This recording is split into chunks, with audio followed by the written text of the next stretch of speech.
Hey, everybody, and welcome to the Steelers Depot live stream here on this Monday, April 18th. I am Alex Kazor, and as always, joined by Dave Bryan, our final Q&A live stream before the 2022 NFL Draft. And we'll see, Dave, if we pull better ratings than the Maulers on TV right now. I see Kirby Wilson giving a fiery pep talk about why you should choose chicken salad over pizza. At least I assume that's what he's saying right now. That story's gaining a lot of traction. That was the closed captioning, yeah.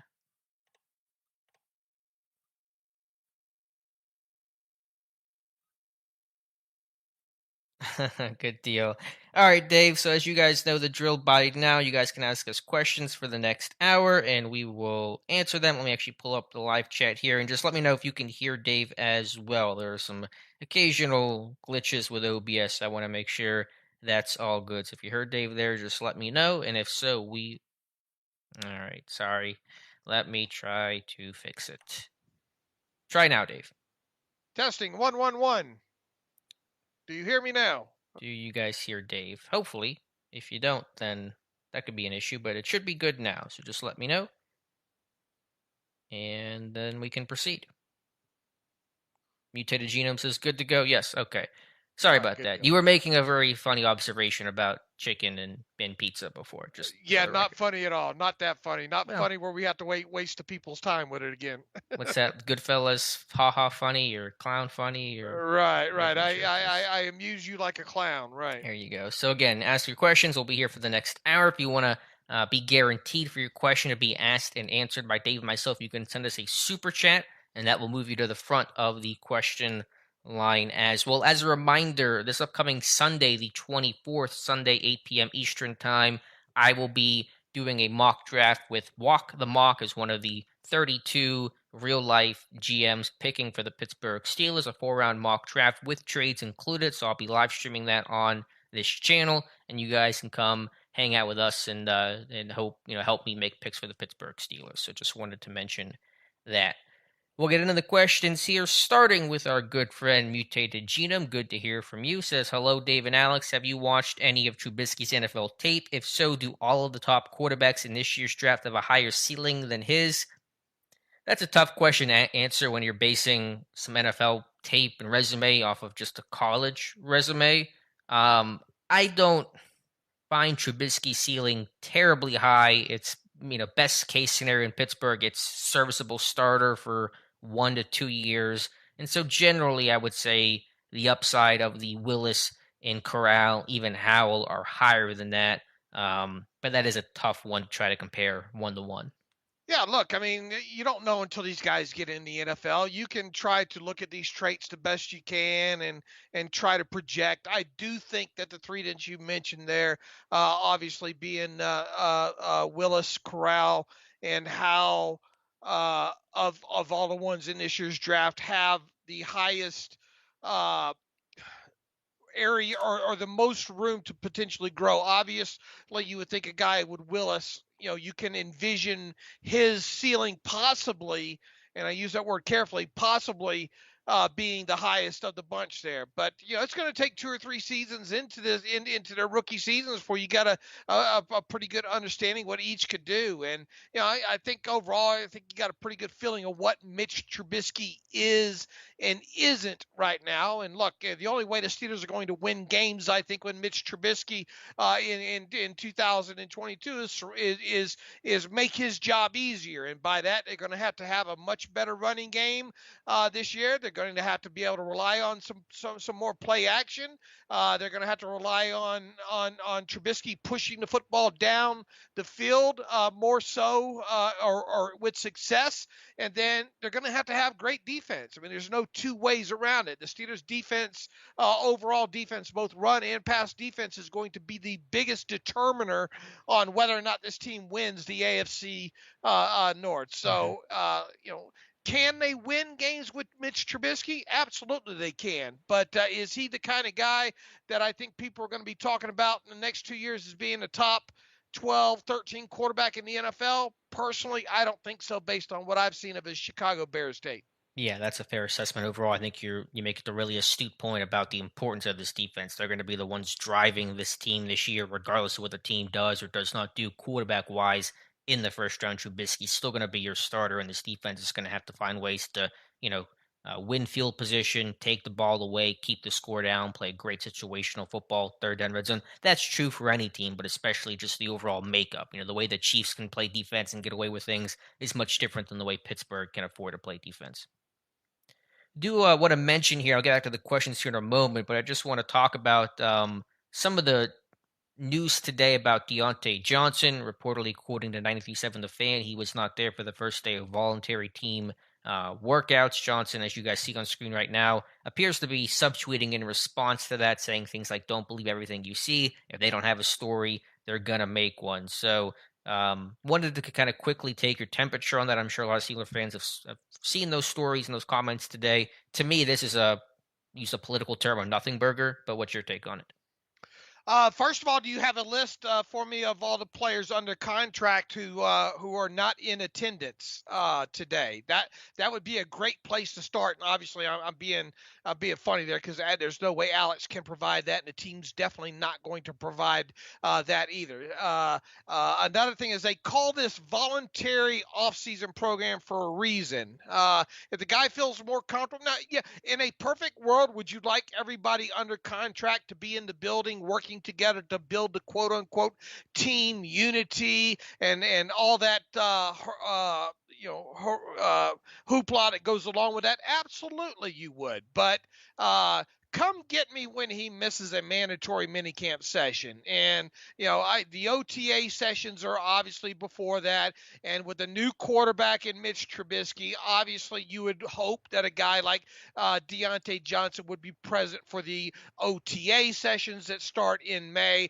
But I mean, look, this is basically them doing a lot of lifting and some meetings and along those lines. And if Deontay Johnson feels that he can get maybe better or equivalent work somewhere else at this portion of the off season, have at it. Now, how will he miss all of these voluntary sessions leading up to OTAs? I don't know. Who else is missing? And the reason this is being made such a big story, I'm sure, is the fact that Deontay Johnson is in a contract year. Obviously, there's a lot of speculation about whether he will or he won't get a contract extension this offseason, and it's an easy story to fix in on and get clicks on and talk about, and then pit fan base, one side of the fan base against the other. So he has done nothing wrong right now. And once again, in a perfect world, would you like to have him in the building right now? Absolutely. But let's not vilify the guy if he's not there. Yeah, I'm with you. I'm sure he's one of many veterans not there today. It's not even OTAs, the voluntary OTAs. And so to me, this is really a non story. Even if he misses the voluntary OTAs, probably won't be much of a story either. Mandatory minicamp will be a different thing, but there's a lot of receivers missing Debo Samuel, A.J. Brown, and others. So there's just much ado about nothing to me. I'm watching the Maulers game. Those stands look empty. That was my Ooh, first impression. I know it's a weirdly moved, delayed right. game, but still not a great sign there. I do want to address some of the questions there about Deontay Johnson in the chat that I'll move to the top with Mike Adesso. Tim Chase saying, do you think Johnson could be a problem if no contract? No, I don't think he will be. I think he's really been a good soldier overall. And if he doesn't get a contract, he's going to need to have a really good season to get that contract. And so I think he'll be a hard worker like always. Look, I mean, the Steelers have enough precedent over the years of how they treat guys like this. It's easy to harken back to the days of some guys that have tried to hold out certain.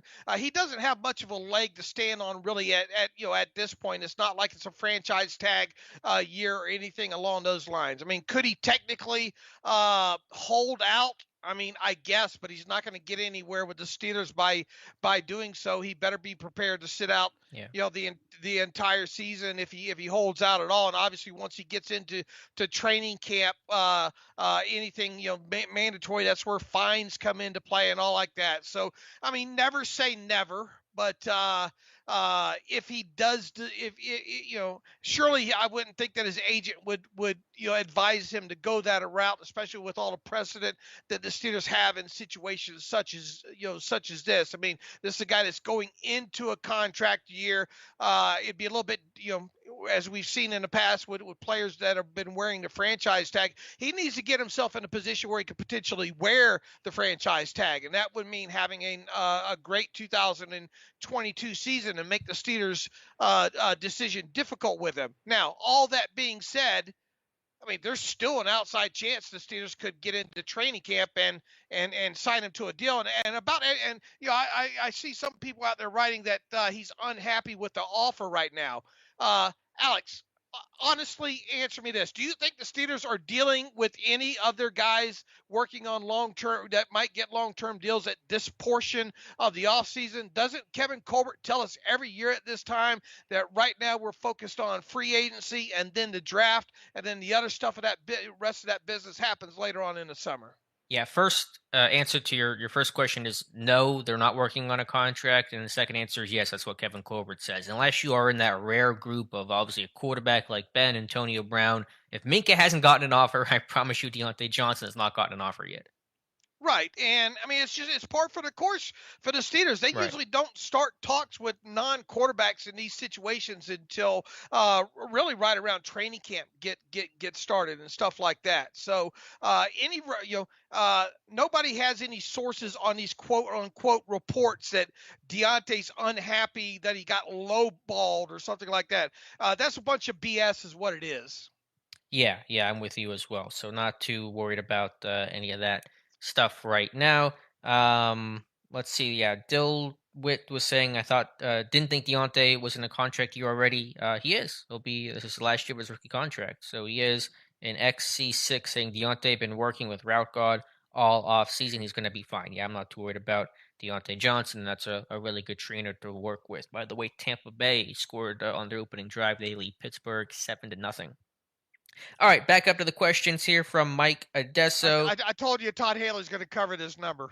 That's the part that people missed early on when they couldn't hear me. Right. There you go. Mike Adesso, hi guys, happy Monday with slow news. Lately, I have an idea for the podcast this week if the Steelers go away from quarterbacks. Seems most likely it'll be one of Sign, Hill, or Booth. Maybe you could have Owen back on or someone from the Depot team to further contextualize those three like you did for the quarterbacks. It really does seem like they'll be the pick. Yeah, I think those conversations will flow naturally between Dave and I over the next couple of days and couple episodes as we really get down to the wire here draft-wise. And speaking of which, you can see my latest Steelers mock draft up on the site right now. I'm sure we'll have those guys on at some point. I don't know if it'll be before the draft, but certainly after the draft once the picks are known.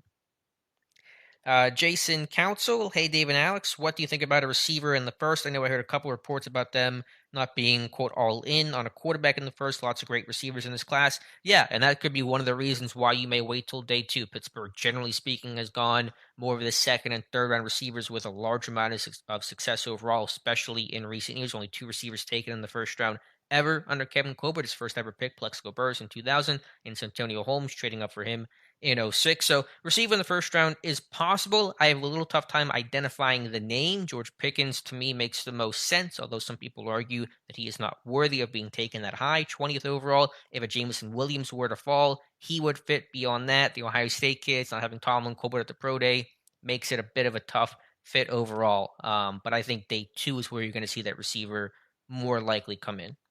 Right. Obviously, anything's possible here, but as Alex has said, and we've gone over this. I mean, we've tracked this stuff for years. The fact that the odds of a player being picked that Kevin Colbert was not at that kid's pro day are very, very, very, very, very, very slim. You have to go back to 2009, I think, to Ziggy Hood as the last time something like that has happened. Now, you could build in any excuse that fits your narrative listening to this. And by that, if you're an Ohio State fan, you could probably build in a narrative to make yourself feel better that the Steelers love Ohio State kids and they know enough about them, about being so close to them already as it is. But the fact of the matter is, 2009. I mean, you have a large history here with this team, and Kevin Colbert attending pro days as it relates to first round draft picks. So if the pick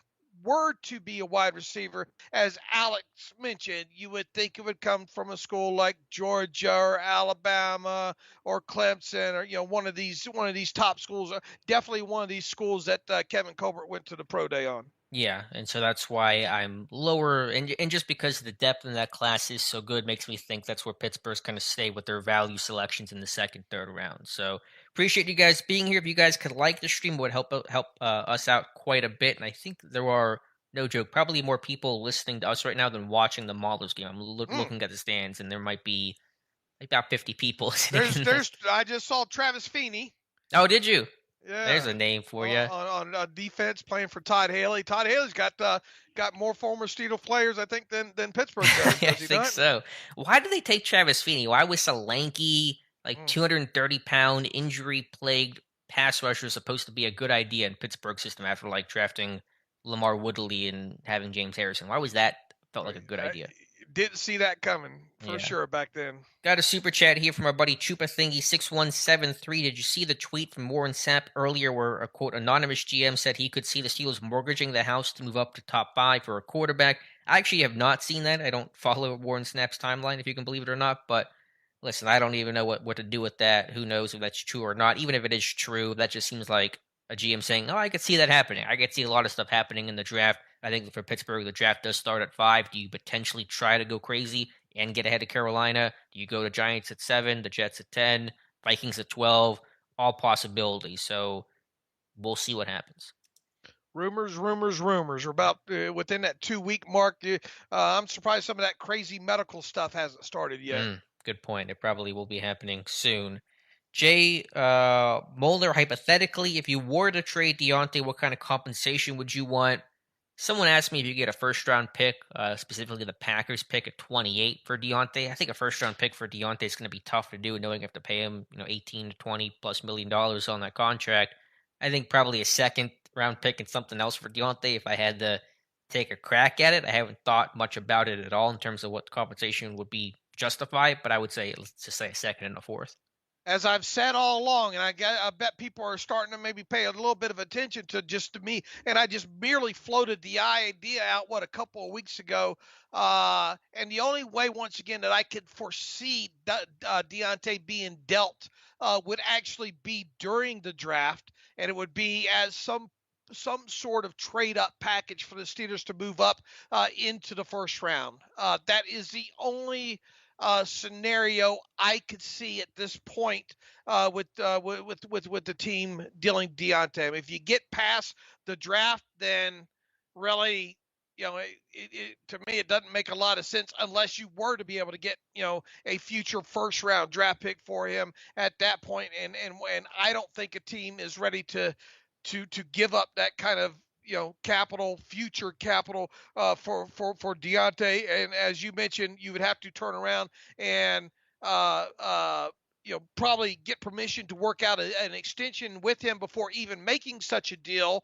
Because why would you want to trade a first round pick for a guy like Deontay and then him holding basically all the power, all the cards, if you will, by saying, I know they have to get me done at some point here and at an extremely high number, or else I'm not going to sign, and then I'll be an unrestricted free agent, and they gave up a first-round draft pick for me. Right. So, you have to look at this thing more than just the Steelers side. You have to look at all sides of these things. So, once again, I don't think he gets dealt, but if he were to get dealt, I would expect something like that to happen as part of a move up in the first round. Right, that's fair. And Russ Swisher, you're asking about the pizza thing with the Maulers. I think the headline is the guy got cut for wanting pizza over chicken salad, but the story from the Maulers' point of view is that he was being disrespectful in the way that he asked it, had other issues, and it's apparently a respect thing. But who the heck knows? And I think they just ran the ball in 3rd and 5, so that's a very running back, like as your head coach. call to make. Yeah, Kirby, former Kirby Wilson, former Steelers running backs coach, right? Yeah. So you're running on 3rd and 5, but they did not convert and punted. So there's your update Mm. there. Jonathan Mason, have y'all checked out the channel, The Quarterback School, on the YouTube machine? JT O'Sullivan, fantastic multi-game analysis on the draft class and explains scheme and quarterback mechanics during the plays. I have a little bit. I think he's a really smart guy. He was a quarterback, I think, with the 49ers for some time. I haven't watched too much of his videos, but yeah, I think he's a really smart dude who breaks down the game objectively well. Yeah, I think I've watched a little bit of his stuff over the years as well too. Yeah. Burden Barzy. But here's the thing. People say, well, why, do you watch this guy? Do you watch this guy? It's okay to look at other people's opinions on that kind of stuff, but you better be watching the tape yourself and being able to pick up your own things on this to get better at trying to better scout not only quarterbacks but all positions. And look, is it a science? I mean, if JT O'Sullivan had the secret of perfectly scouting quarterbacks, then he'd be doing more than just a YouTube channel at this point. Right. Now obviously he has the experience of playing a position and knows certain things to look for, especially certain reads on a lot of plays and all. But even knowing that is not a foolproof answer at being able to properly scout these quarterbacks there. And look, I mean, I every year, depending on the position group, and this year ended up being quarterbacks.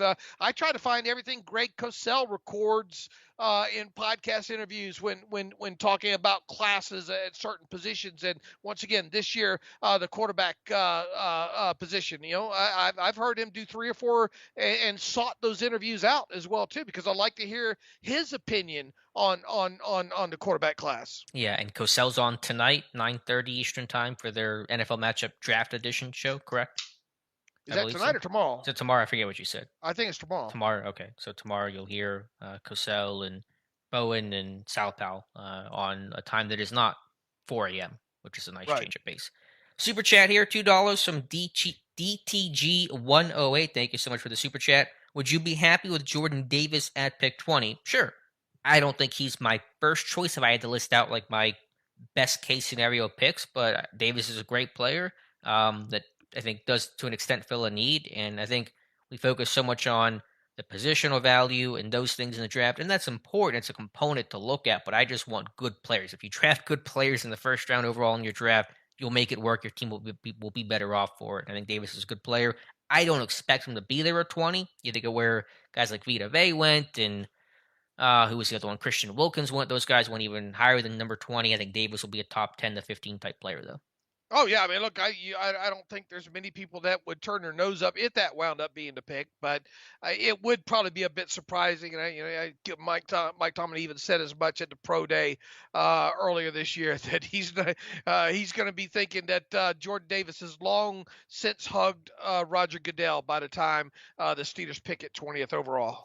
Right. I know DTG saying I asked because I know snap count was a concern. That's why I kind of referenced the positional value of it, and I understand that. But listen, give me the good player who's going to play 30, 35 snaps a game over the bust who's going to play 70 snaps. I mean, and only for a short amount of time. So I think it was a long-term view about just focusing on acquiring talent. And of course, his run defense, as bad as it was last year, although getting healthier and progressing and developing young guys is going to help, but adding a Jordan Davis certainly won't hurt to a historically bad run defense. Back up to the questions here. Next one comes from Mike asking about a scenario where the Steelers have Ritter in the top 5 quarterback list. Yeah, certainly. If I have him in number 20 in my mock draft, I think they would consider Ritter maybe their second favorite quarterback in his class behind Malik Willis. So whoever I put in that mock draft is probably going to be whoever I believe is their second favorite quarterback in this class. I think Willis will not be there, so I think he's number 1. Whoever I put in that final edition will be the guy I think, and it's emphasis on think, is their second favorite quarterback. Look, who knows what teams think about this class? I mean, all the discussions that we've had, not only you and I, but the rest of the depot contributors that we've had on the round table and all like that. I mean, you just jump on Twitter with all a lot of these guys that watch a lot of tape in addition to us outside of the depot. A lot of people are mixed on on this quarterback class. Now, I will say throughout the process, there have been a few of them that have, the more I've watched, the more I've gotten comfortable with them. And two of those, would be Sam Howell and Matt Corral. And one of the biggest issues I've had with Matt Corral after the first, I don't know, two deep dives into tape, was still looking for him to make certain kind of throws. And in a deep third dive into his tape and watching some all 22 that I came across that I hadn't yet watched, I was able to find a couple of those throws. Now, there's still not a lot of those throws, albeit, deep outside the numbers, not on, like double moves or wheel route type situations, and just flat out, standard out routes there. But I have found them. I have found a few of them now. He just, wasn't asked by Lane Kiffin to do a lot of that in that offense for whatever reason there. But at least I have now satisfied my need to see him make some of those throws. It's just that he hadn't done a lot of them. So I've built more comfortability with guys like Corral and Howell throughout this process, not heapings about, but enough that, satisfied, some earlier thoughts and opinions on them. And now, guys that I really haven't moved much on, period, would be Pickett and Willis, because really kind of the opinions that I formed on both those guys after early tape watching have kind of stuck the more tape that I've watched on them. And a guy that's gone the negative direction for me would obviously be Ritter. Just the more tape, the less comfortable I got with him through this process. So realistically, it could probably be any of the five. Yeah. No, it definitely could be. I know Corral certainly ran a restrictive offense. If you can believe it, Lane Kiffin, bit of a control freak. If you can, shocking statement there. So, trying to project. I'll tell you this though, you watch enough of that tape, man, and you understand why he's a bit of that. I mean, he's got a good mind for that, and it would be interesting to see if he ever got another shot. And he is so much of a control freak, he probably wouldn't get along in that capacity. But if he would ever get another shot as an offensive coordinator in the NFL there, because I really think he is good at seeing stuff. And he's, look, what's a good offensive coordinator do? Right from the get-go, they see how defenses respond to certain formations, personnel groupings, and or route combinations, and all of them combined, and then adjust off of that stuff. And Lane Kiffin's very good at that where he's at right now at the college level, I think. Yeah, it's been successful. Corral had a really good career, but just it's not about trying to project Corral outside of that more rigid structure. And that makes it a projection. It makes that evaluation a bit murkier, but kind of leads to some of that upside we're talking about with Matt Corral. He can run an RPO, though. He sure can. And Pittsburgh ran a ton of them last year. $5 super chat from Tim Chase. Thank you so much, Tim. Why not see what Mitch Trubisky can do before replacing him? What if he did great and they have a kid riding the pine for years? That's a good problem to have, Tim. If Mitch Trubisky just kills it and he's just a great franchise quarterback, you deal with the rest later. You'd rather be in that position than where you don't have a quarterback at all. So I understand the thought there, but listen, Trubisky is what he is, brought in as that short-term veteran bridge, and if it all works out with him, like I said, that is a good problem to have. I mean, look, I don't see which way that comment's going there, because whatever happens in this draft for the Steelers, I mean, it seems like an almost foregone conclusion that player will sit, and probably be the third quarterback to start the season there. Right. And barring, I think Trubisky would have to lose the job during the preseason and training camp to not have the job in week one. And if he does open up the season, as a starting quarterback, which, you would hope you did enough evaluation and you spent enough money that way that you think that he would, then yeah, you're going to give him and should give him every opportunity to potentially be that guy and win you some games. And I think the Steelers will win some games with him at quarterback. I just don't think the long-term prognosis for the 2022 season is going to be what everybody wants it to be there, but right. I think they can win with Trubisky if they have a running game, if they have a good defense. Yeah, that's going to be the model. That'll be the mold and the way that Pittsburgh, really the only path Pittsburgh has to win and compete this year. So Pittsburgh Maulers on 3rd and 8, 12 personnel under center, running the ball. They did not convert. So the Kirby Wilson experience not off to a great start. Back to the question. Sears Zachary pros, but say Willis, Howell, or Ritter are the pick. What number do they wear in the pros? Each of them are either 7 or number 9. I don't know. Yeah, whatever they wore in high school, maybe. I have no idea. But obviously, it will know. not be either of those two numbers. I haven't even given that any thought. Yeah, last thing on my mind right now. Interesting question, though.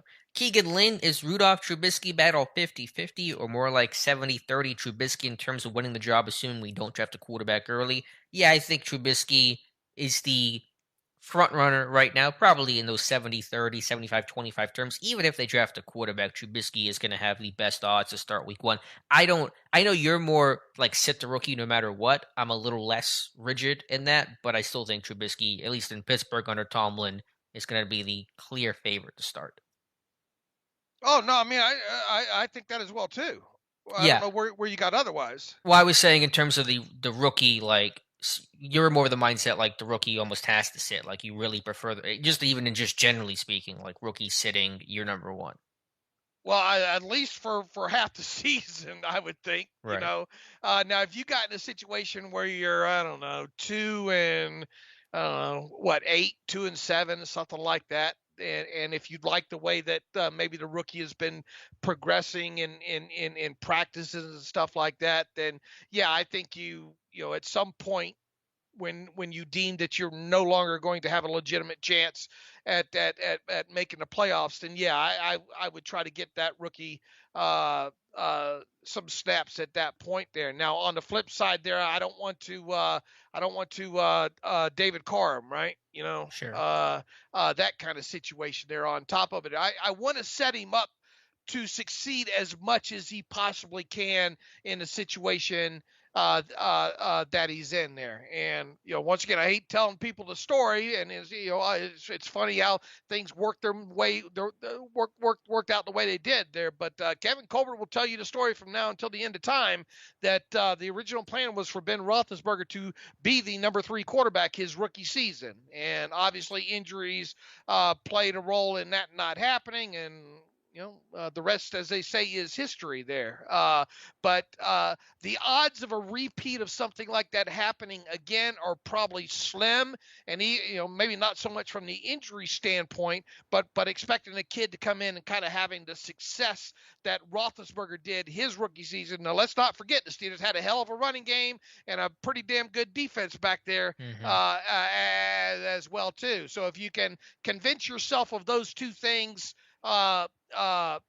this year, then yeah, maybe a rookie could kind of somewhat duplicate what Roethlisberger did, but I wouldn't count on that happening, and I would give Trubisky every chance possible, to be the guy until you get in a situation where, once again, he's just costing you week in and week out, and you're already out of it, Sure. the playoffs at that point. Sure, I think that's how it's going to go this year. Another quick one from Keegan Lynn. Is Clemson receiver Justin Ross maybe a possibility mid-round? I think he will look great in black and gold. Sure. Pittsburgh was at his pro day. Fritz Jackson worked out Ross, and I found out the nugget in an ESPN article a week or two ago that Pittsburgh's team neurosurgeon did the surgery on Justin Ross with that rare spinal injury that he had. So some teams will certainly be scared off on Ross from the medical aspect. Pittsburgh may not be one of those teams given how close they are to the doctors who performed that surgery. Or you would think with them not currently, and obviously it could change with a trade or something like that, but them not having a 5th round pick right now, I view him more as a kind of a post 5th round possible selection for the Steelers. I would be a bit surprised to see a guy with kind of the medical history that he has being the 4th or 3rd round guy. Yeah, I know his draft stock is kind of all over the map. Some people still have him as a day 2 guy, but I think just given the seriousness of that injury, it's hard to see that guy go day 2. I think he'll be one of those kind of ballers that's going to be on Daniel Jeremiah's top players for like half the draft because the medical is just pushing him way down.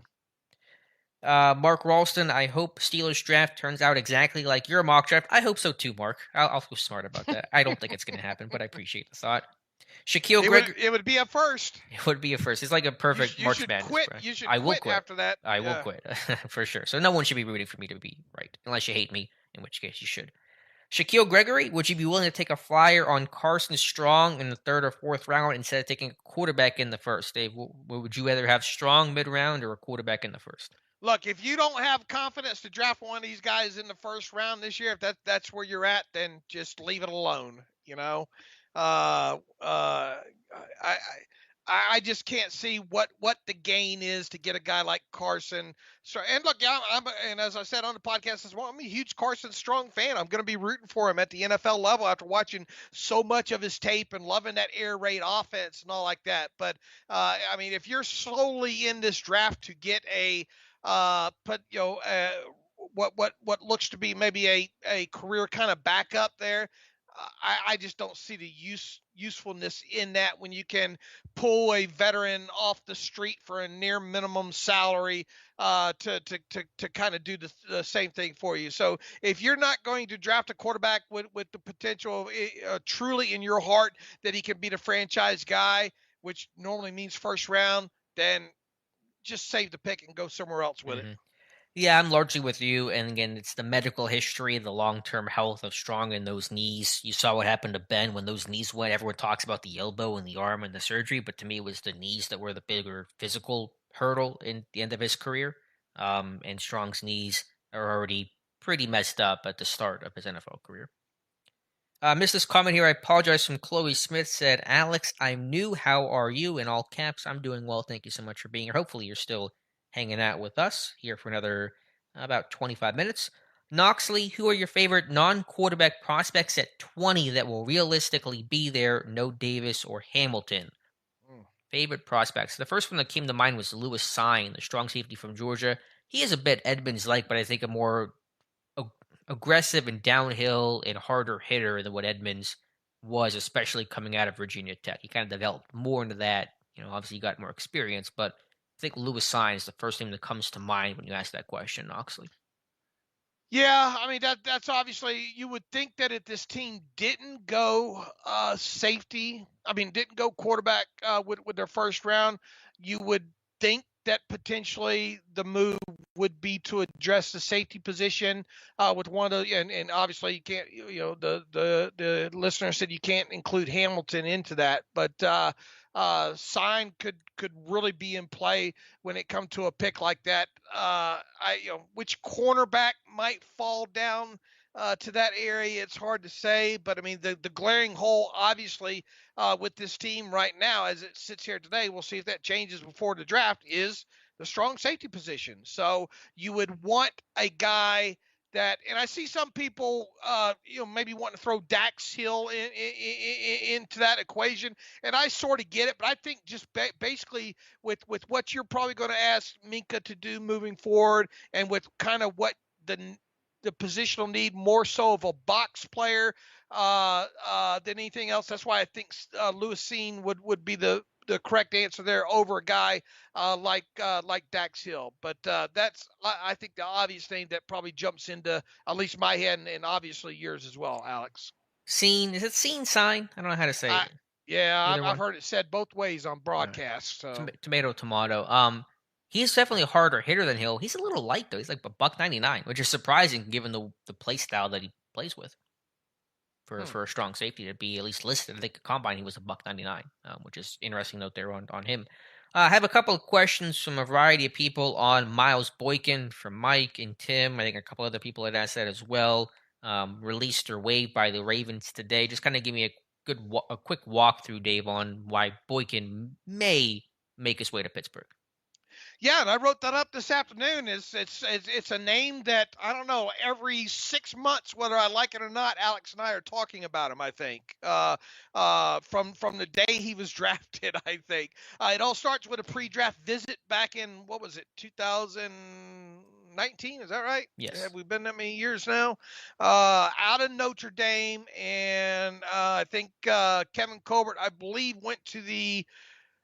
he went to the Notre Dame Pro Day that year, if I'm not mistaken. And then they brought in Miles Boykin for a pre-draft visit that year. I mocked him, I think, at least once or maybe twice that year to the Steelers. You look at his measurables, and of course, we've moved on from Peace Sparky now. We moved on into what we call it now, RASI, RAS score, because Peace Park seems to be kind of be a thing of the past now here. But I mean, you look at his measurables, and I even pulled his RAS up from Math Bomb earlier today and stuck it in my Twitter feed there.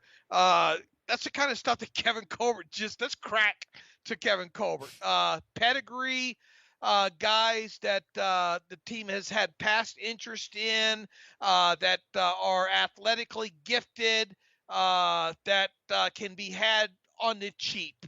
And you can sign Kevin Colbert up for players like that. And I do think there'll be some interest in him. Now, here's the thing. Miles Boykin's going to be subject to waivers.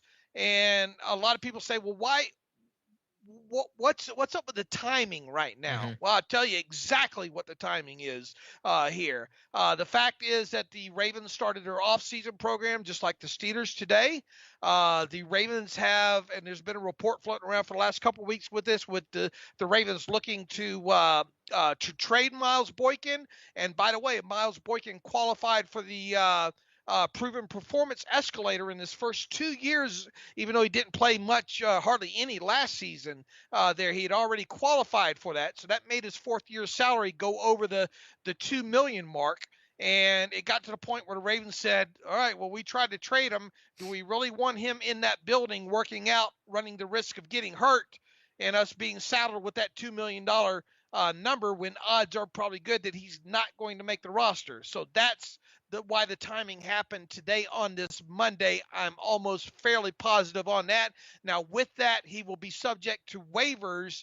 And because of that $2 million salary being attached to him right now, the odds are probably pretty decent that he won't get claimed. So I mean, obviously any team like the Steelers could, and they could obviously afford it at this point.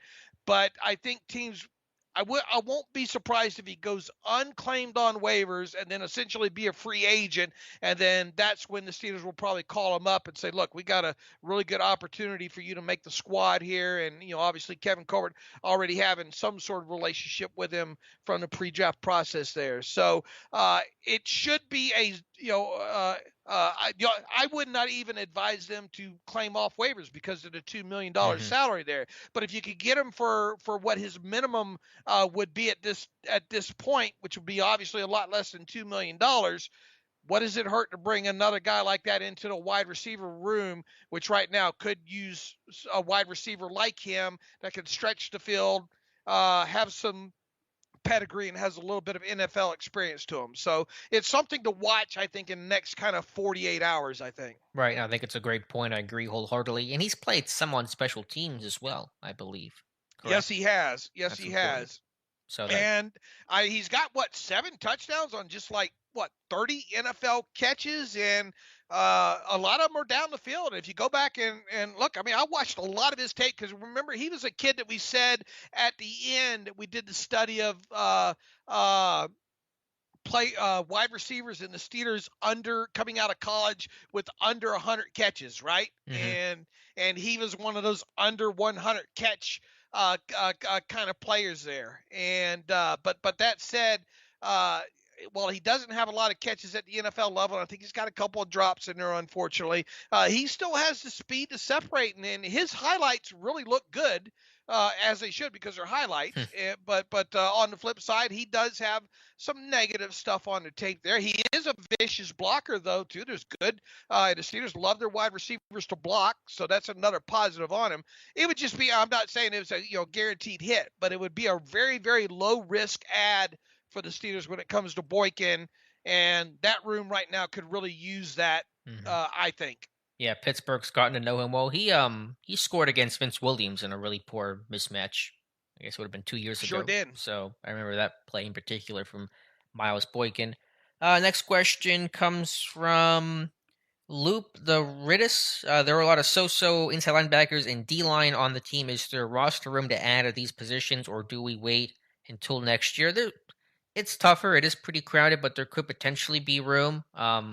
What's going to happen with Stephon Tuitt's an important yet seemingly still outstanding question to answer. You never know what could happen in camp with injuries and whatever circumstances come up there. So I kind of categorize them as more day 3 options to consider in terms of the position of it all, unless you know that Tuitt's not playing or you're that concerned that you want to aggressively pursue the position. And so a day 3 guy could end up on your practice squad for a year. Good answer. Let's see. Pittman, can the Steelers trust Tua to return? Tuitt's status still unknown. If he returns, I trust him. It just, you don't have an answer right now. And that's obviously because we don't believe they have an answer. We don't know of an answer. And that's an issue. Right. And it's been a mystery. I mean, I don't want to give false hope out there because we just don't know. We haven't known for some time when it comes to him. Yeah, they've been optimistic about it, but right. there's no answer. Until there's an answer, then it doesn't really matter what your optimism is. Braden Miller, hi Dave and Alex. Thanks for all the hard work you do. Thank you so much, Braden. Appreciate you being here. Our buddy Saloon from Brazil. Hopefully you're still hanging around here. Good evening, Dave and Alex. About Tyrann Mathieu, do you guys think that off-the-field stuff, early career, are playing any part in the Steelers not signing him? I don't know exactly what you're referencing to. Probably just some of the outspokenness maybe from Mathieu. I don't know if that was a thing in his career or not, but I doubt that's the issue. It's probably an issue of money. Money talks, as you know, Dave. Always follow the money. Mm-hmm. Always follow the money. This is a guy that's coming off of a contract. What was 13, 14 million with the Chiefs. As I've, the Steelers, I think to some degree, obviously have had some level of interest in him, as I suspect quite a few other teams have as well here too. But on the flip side, this is a kid that's not a kid anymore, 29 going on 30 here next month. I think in May is when he turns 30 there. He's going to be hard pressed to get 10 million or more per season without the label of up to being included in that. And the Steelers don't like to do contracts with players, non-quarterbacks with incentives, so you might as well get that out of your head right now. They're not going to do a one-year contract with a guy like Tyrann Mathieu for anything over the amount of, I don't know, $2.5–3 million. You're just not going to do that. If I had to guess, the deal that the Steelers have, if they've made any offer to Tyrann Mathieu at all, if it has even gotten that far, I would imagine the deal is somewhere around 2 years, $16 million, basically a carbon copy of the contract that Miles Jack signed several weeks ago. I can almost guarantee you that they're not going to offer a guy like Tyrann Mathieu more than $10 million a year. And definitely nowhere, if they did, nowhere close to being much more over the $10 million dollar mark. So is it totally out of the question at this point? I mean, there's always a possibility while a player's unsigned, right? And I don't know if maybe a team's got a contract on the table that's just wanting to play the waiting game to get out of the compensatory formula period of the offseason, which will be immediately after the draft is over with there. We obviously saw that happen with Alejandro Villanueva, and I think even a few other guys last offseason. Teams basically had contracts, verbal contracts with guys, and wanted to wait until they did not get docked in the compensatory formula till they actually signed those guys. Maybe Tyrann Mathieu's holding on to kind of a wink nod kind of situation as it stands. I don't know, but if the Steelers were to sign him, I feel very comfortable in saying that it would be a 2-year deal and under $10 million a season. Yeah, well said there. We'll wait and see what happens with that. I don't think any potential off-field stuff with Mathieu even early in his career is going to play a role right now. Got a good question here from Jason Adams. Says Willis, of course, Malik Willis, the quarterback from Liberty, is considered a boom or bust prospect by most analysts. My question is, if you were a GM or coach, would you feel comfortable potentially putting your job on the line for him? I understand the question and the thought and the risk there, but I would just say that really applies to any quarterback you take. We talk about risk and safety. Really, none of these guys are safe. Now, some have more risk than others. Some certainly have more boom-bust potential. Willis is among that group, but you're putting your job on the line with every move you make, and especially anytime you try to anoint a quarterback as the guy of the future. So I think that really just applies to no matter what you do. The best way I can answer that question is sort of the way that you've answered it, answered kind of similar questions earlier in the throughout this process, Alex. And that's the fact that when you look at the Steelers specifically, when it comes to Malik Willis, it's the single most ideal situation Mm-hmm. for Willis and for the Steelers, to be quite honest with you, because there's not that urgency, let's say, as there might be in, I don't know, Carolina, Detroit, I don't know, where you win in 2 years, or the front office gets changed over, coaching staff and all like that. Uh, a team that invests in Willis this year needs to do so with the idea of, at least, if at all possible, letting him sit out his entire rookie season and then going from there.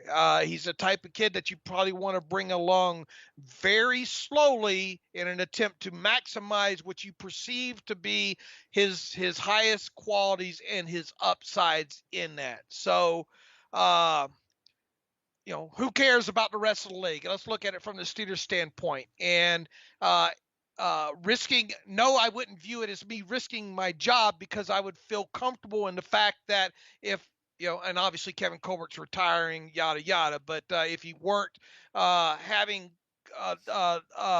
being comfortable enough to know that I have time to bring this kid in and try to do my best at maximizing his potential and not just throwing him to the Right. wolves. That's a really good point about reframing that from the risk of losing your job to the risk of, what if I don't get a quarterback and I lose my job that way because we don't have a quarterback and we don't win? What if this guy saves my job and gets me a Super Bowl ring? That's the approach that teams who draft quarterbacks take, from the glass half full, not the glass half empty view. I mean, he obviously could boom or bust. I mean, any quarterback class, Yeah, any player. There's no guarantees. any player, and it's been incredibly difficult to uh, comparatively look at this class versus previous classes and all like that. I mean, the deeper you get into all of their tape, man, the more you start shriveling up your nose and that kind of thing there. So I am still the most intrigued about a guy like Malik Willis, to see what he can be able to become, if indeed he lands with the right team that's able to take him to those next couple of levels in his career. But would I go out and bet my house on it? Absolutely not, because I mean, we've seen quarterbacks that you would have thought had a lot better chance of being boom type players just absolutely fall on their face and be out of the league in 3 years. Many of which you're watching in the USFL right now. So that just kind of sums it up. If Malik Willis ends up in Carolina, I will say a prayer for him, because it will not go well for anyone involved in that situation. Oh, you would think at some point they would be, look, I mean, Sam Darnold right now in front of him, and the fan base, all about, and that's another reason why I could see a team like Atlanta maybe pulling the trigger on him too, because all Atlanta wants to do is get Buzz going to get some season tickets sold, right? He's a local kid, right? And he's a local kid on top of it, so you have that draw.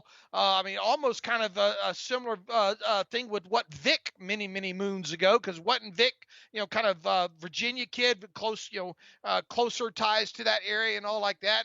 And look, I was down south at the time all that happened. I even went to Vic's first preseason game was actually against the Steelers in Atlanta there. So I actually got to witness that as well too. And the buzz in that first preseason game was just absolutely phenomenal. So is it a move more about selling seats, and would they find themselves being patient, and would the Panthers find themselves being patient if it got to a situation where both those teams got off to, I don't know, like a 3-6 or 7 start or something along those lines, with especially in Carolina, where, boy, Matt Rule, if he doesn't get this team over the hump over 500 this year, he's probably gone. Yeah, I'm just thinking about Ben McAdoo trying to be creative with Malik Willis. That's just not going to work well. So a couple more minutes left. Let's get to as many questions as we can. Dave, I'll kind of roll things a bit through things a bit quicker here. Jarrell Harris, Alex will be live streaming during the draft day one, not during the draft, maybe something in the hours before the draft, but not during. Brian Tolini, hey Dave and AK, round 4 seems to be the average round, I see a cornerback taken in Steelers mocks. Better chance there was one taken before round 4 or after. Any late round sleepers you really like? I'm not sure on the late round sleepers. Some mid round guys, Marcus Jones from Houston, Tariq Castro Fields from Penn State makes a lot of sense. I had Kobe Bryant from Cincinnati. I mock draft today. I could see that earlier. I could see it a bit later. I think it could kind of go either way based on how the board looks. I tell you, that Mathis is out of Pitt has got my attention. I think that's a guy that maybe some people are sleeping on when it comes to the Steelers specifically as a kind of a third or fourth round potential guy there. Let's see. I know a couple of our guys on the depot are high on Kobe Durant out of South Carolina State. I think did you say Martin Emerson is one that checks a lot of boxes when it comes to the Steelers out of Mississippi State? Everything but vert, missed it by an inch, Okay. but kind of a long press corner. Again, the analogy is the poor man Sauce Gardner. And then obviously the Tennessee kid who I had in my mock, who some people have, some people wonder if he might be better suited to be a safety at the NFL level. That's another one to keep an eye on there. I know our own Owen Straley's high on Dallas Flowers out of Pittsburgh in Kansas, East-West Shrine Bowl guy there as well. So I think there's a good list of 6 or 7 of them that the Steelers could potentially draw from, and as the listener said, probably starting somewhere around, I don't know, third, fourth round. Mm-hmm. Yeah, that's Alontae Taylor from Tennessee, which has been your guy for a little bit now. Bruce Myers, if the Steelers do not sign a safety before the draft, does that put a safety squarely in the conversation for the first round pick? Sure, that's why on my personal short list of who I think it'll be, it's the 5 quarterbacks plus I added 2 safeties with Lewis Sine from Georgia and Dax Hill from Michigan. So it's your biggest, glaring, most immediate need, and so it has to be in that conversation first, second round. Right, and if the team does not go quarterback for whatever reason in the first round, the odds-on favorite you would think would be a safety. Yeah, maybe receiver, maybe D-line, but safety to me is that next that second place. Todd says, is 15 too much for Deontay? I assume that means 15 million. That's not enough for Deontay with the way this market is right now. No way. I've been trying to tell people all off season. They won't listen to me, Alex. I think we're at the point now where your starting point, at least on his side of the fence, is probably right around 20 million. And it's been that way ever since Mike Williams signed that contract extension earlier in the offseason, essentially. And obviously you've had free agency go the course and all like that. And that's just a starting point there. I think Deontay Johnson would be foolish to take anything less than, I don't know, 18.5, and I think he would feel embarrassed if he did. Now, will he? The question is market value is market value, plain and simple. And I'm firm in believing that at the low side, at the absolutely low side, Deontay's market value is 18.5 million, and that's him being kind to the Steelers there. Will it happen? Well, look at the Steelers' history with wide receivers and second contracts there. In fact, I was just recapping the Hines Ward first re-up right before I got on the podcast in 2001. That was a very, very modest deal. And the difference between him and Antonio Brown, the two guys that have gotten, what would be considered fairly substantial first re-ups with the Steelers during their career, both of those guys were in unique situations too, because Hines Ward, remember way back before that 2011 CBA, you could sign players not drafted in the first round to just 3-year contracts, okay? And obviously that third year, at the end of that third year is when restricted free agency hits. So the Steelers had some players in some kind of unique situations, and in Hines Ward specifically in 2001, he had just received a restricted tender at that time. I think it was $512,000. So they kind of had him over a barrel, so to speak. Do you want to play? You want this nice little upgraded contract here? But if you don't, then you're going to have to play for 512,000, and then you have to get to your unrestricted year, and then we always reserve the right to tag you or let you walk. And then in Antonio Brown's situation, you had a situation where he was coming off his second year. You had Mike Wallace turn down, fat deal, after receiving an offer from the Steelers there, obviously signing with Miami. And Antonio Brown's looking like, man, I could really use an upgraded contract there. And in general, the Steelers got Antonio Brown for a bargain even back then. 42 million for what 6 year deal, I think, back then. And Antonio Brown jumped on it. So both of those were kind of really discounted in different situations than the Deontay Johnson deal this year, because obviously Deontay is in a contract year, and next year facing unrestricted free agency if not tagged overall. And history just in general unless there's a change in value, which there could be. We'll see what the next GM thinks. But historically, you would tend to think that Deontay's not going to get a deal from the Steelers. Yeah, that is one component. A new GM likely will be working the closest with this contract or potential negotiation, and that could maybe change how things look and how businesses run. Going to go over a little bit. Going to go over time here a little bit here because I want to hit on a couple more questions. If that's okay with you, Dave. Sure. K. Jackson, Pittsburgh, are the Steelers in position that they can take the best player available? They have obvious needs, but reaching for players has never seemed to work out for us. I know that Kevin Colbert and Mike Tomlin and every team will always say we take the best player available, BPA. For Pittsburgh, it's really not true BPA. It's where value and need intersect at the highest point. There's always a need and an immediacy component to their draft picks, at least over the last 5 to 7 years at least. So short answer is that's going to be the same approach they use this year. Good answer. Let's see. Couple more hypothetically. This is from Chupa Thingy. You are a GM, 20 comes up and you're looking at BPA. Are you looking to trade back and gain capital and still try to get your guy? Or are you holding it down to 20?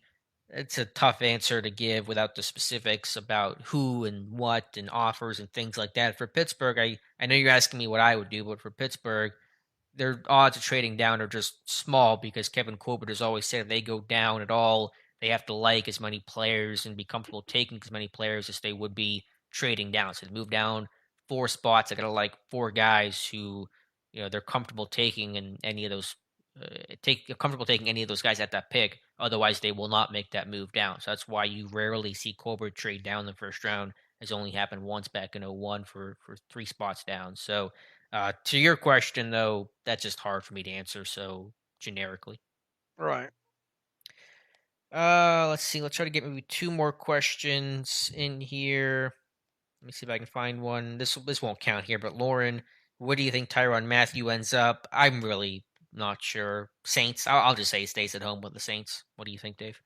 Yeah, I don't have a clue. I mean, the Eagles, once again, we don't know if teams are maybe already have something on the table for him, but are just kind of waiting and hoping to get past that compensatory part of the offseason there. So I don't know. For some reason, my gut tells me Philadelphia for some reason, but I really don't know where he's going to end up. Vegas TJG, who will be the next GM? I hope it's Louis Riddick. We don't know. The finalists won't be interviewed until after the draft. Probably won't know the next GM until, I'm guessing, about mid-May. Maybe my birthday. Maybe my birthday gift will be the next GM of the Pittsburgh Steelers. I'm still going to go Brandon Hunt. And there's been some chatter about outside guys, and Riddick certainly would make sense, but I'm still going to go Brandon Hunt. Yeah, that feels like the right way to lean. See if I can find maybe one more question. We can't get to them all today, but I think we got kind of the most pressing ones there. AJC, what are your thoughts on Troy Polamalu's nephew and Quentin Lake? That's Isaiah Polamau. It's not spelled the same as Troy's last name, so it's Right. phonetically said a bit different. And then Quentin Lake. I know Polamau didn't have. We got a profile coming up on him in the morning, don't we? I think it's on Quentin Lake. Maybe, well, No, maybe well, on him too. I'm not sure. Okay, I thought Jonathan has one in the can or does coming he? close to on him.